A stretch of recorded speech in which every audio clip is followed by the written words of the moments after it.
तुम सिंहासन पर बैठो और मैं वहां तुम्हारे महल के प्रत्येक द्वार पर पहरी बनकर पहरा दूंगा। सावर्णी मनंतर में तुम मेरे परम भक्त इंद्र बनोगे। तब तक तुम विश्वकर्मा के द्वारा बनाए हुए सुतल लोक में रहो। जब तक तुम इंद्र नहीं बन जाते तब तक मैं तुम्हारे महल के प्रत्येक द्वार पर इसी वामन रूप में पहरा देता रहूंगा। अब बड़े बड़े लोकपाल भी तुम्हें पराजित नहीं कर सकेंगे। दूसरों की तो बात ही छोड़ो, जो दैत्य तुम्हारी आज्ञा का उल्लंघन करेंगे, दैत्यांश चक्रम में सूदयिष्यति, उन दैत्यों के सिर को मेरा सुदर्शन चक्र टुकड़े टुकड़े कर देगा। चलो, ये तो हो गई समुद्र मंथन की कथा। अब समुद्र मंथन की कथा की फलश्रुति क्या है, इसको सुनो। हमारा हृदय भी एक समुद्र है, ठीक है। यदि बाहर के समुद्र में अमृत है तो इस हृदय के समुद्र में भी अमृत होना चाहिए। होना चाहिए, नहीं होना चाहिए? होना चाहिए, होना चाहिए। तो हृदय के समुद्र में भी ज्ञान रूपी अमृत है।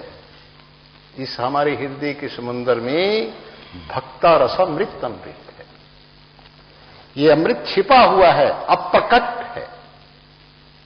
और इस जीवन में इस अमृत को प्रकट करने के लिए ही हम सबको ये नरदेही मिली,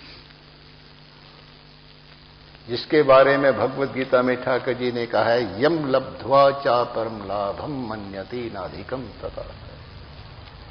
इस अमृत को पाने के बाद फिर मनुष्य को मानवीय जीवन में कुछ भी पाना शेष नहीं रहता। इससे बड़ा लाभ मानवीय जीवन में और कुछ है ही नहीं।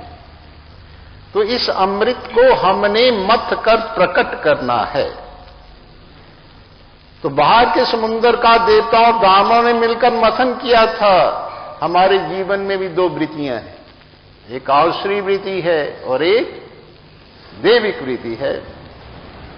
तो ये सद्गुणी वृत्तियां देवता हैं और दो गुणी वृत्तियां जो हैं ये क्या हैं? ये दानव हैं। इनके द्वारा एक बार हृदय का मंथन कर लो, भक्ति रस अमृत प्रकट हो जाएगा। और उस भक्ति रस अमृत को पा करके पुमान सिद्धो भवति। पुमान मनुष्य को कहते हैं। मनुष्य क्या होता है? उस अमृत को पाकर सिद्धो भक्ति, सिद्ध हो जाता है। अमृतो भक्ति, उस अमृत को पाकर क्या